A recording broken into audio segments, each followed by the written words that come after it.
Bonjour, je m'appelle Patrice Aubert et j'ai écrit aux éditions de l'Harmattan un livre qui s'intitule « Un projet pour l'Europe, plaidoyer pour une refondation », préfacé par Pierre Royer, agrégé d'histoire. Je suis haut fonctionnaire, mais c'est en tant qu'usager de l'Europe que j'ai écrit ce livre. Pourquoi ce livre? Voilà, je voudrais vous poser 3 questions. La première, c'est « Pouvez-vous me citer le nom de votre député européen ?»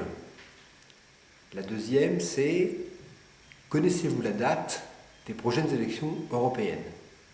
Et enfin, la dernière, c'est « Connaissez-vous le nom du président du Parlement européen ?» Il y a beaucoup de chances pour que vous ne sachiez pas répondre aux 3 questions.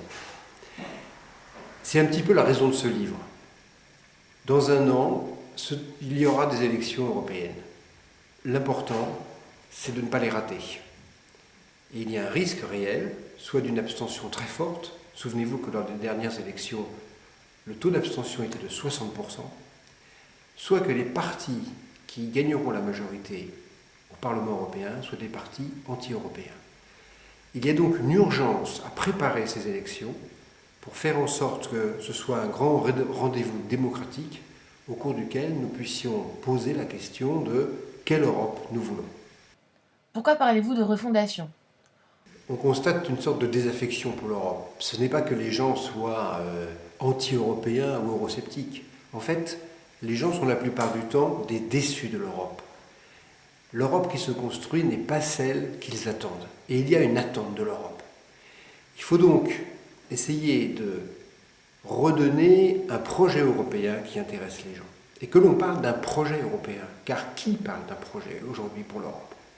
Le propos de ce livre, c'est donc de dire qu'il faut retrouver l'initiative initiale des pères fondateurs de l'Europe en remettant la personne au cœur du projet européen.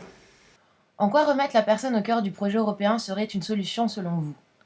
Je dis bien la personne et pas l'individu, parce que la personne, c'est quelqu'un qui est en relation avec les autres. Et ce n'est pas l'individu solitaire, autonome, qui veut sa réussite personnelle.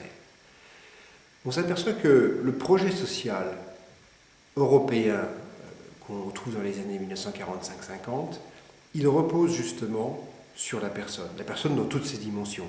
C'est pour ça qu'on est des pays qui mettons en avant les droits de l'homme, qui mettons en avant la solidarité avec les chômeurs, avec les malades, avec les personnes âgées, avec les personnes handicapées, qui refusons les tribunaux d'exception, qui défendons le droit des étrangers et le droit de tout être humain, indépendamment qu'il soit européen ou pas, qui prenons soin de la planète. La personne, en fait, est au cœur de notre modèle. Et l'économie est au service de cette personne. Or, de surcroît, la personne, c'est le fil directeur de toute l'histoire européenne. Et donc, mettre au cœur de notre projet européen la personne, c'est être en cohérence profonde avec notre histoire et notre civilisation. C'est pour ça que ce livre comporte 2 parties, dont la première, en fait, c'est une histoire de l'Europe, pour bien montrer la cohérence qui s'est développée au fur et à mesure du temps, à partir de tous nos héritages, pour aboutir sur cette personne qui fonde et qui doit refonder le projet européen.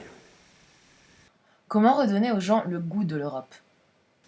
On a une chance exceptionnelle à travers ces élections, puisque on nous donne la parole pour que nous choisissions une majorité qui mettra en œuvre la politique que nous allons appeler. Il ne faut donc pas passer à côté. Il y a un certain nombre de partis qui vont se présenter avec des têtes d'affiche, et donc on peut voter.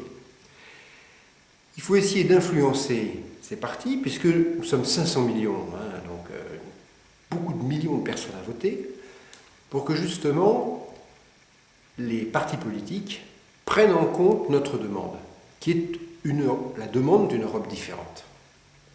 Donc, on voit bien que les gens, ils ont besoin d'une Europe qui s'adresse à eux, où ils puissent avoir l'impression que les dirigeants ne sont pas complètement coupés d'eux. Mais ces élections sont l'occasion de le dire. Donc il ne faut pas laisser passer cette occasion. Et ensuite, c'est progressivement qu'on pourra essayer de reconstruire l'Europe que nous voulons. Donc, allons voter l'année prochaine, combattons, il faut que les pro-européens prennent la parole. C'est effectivement un combat, c'est une conviction à partager et c'est une espérance à concrétiser.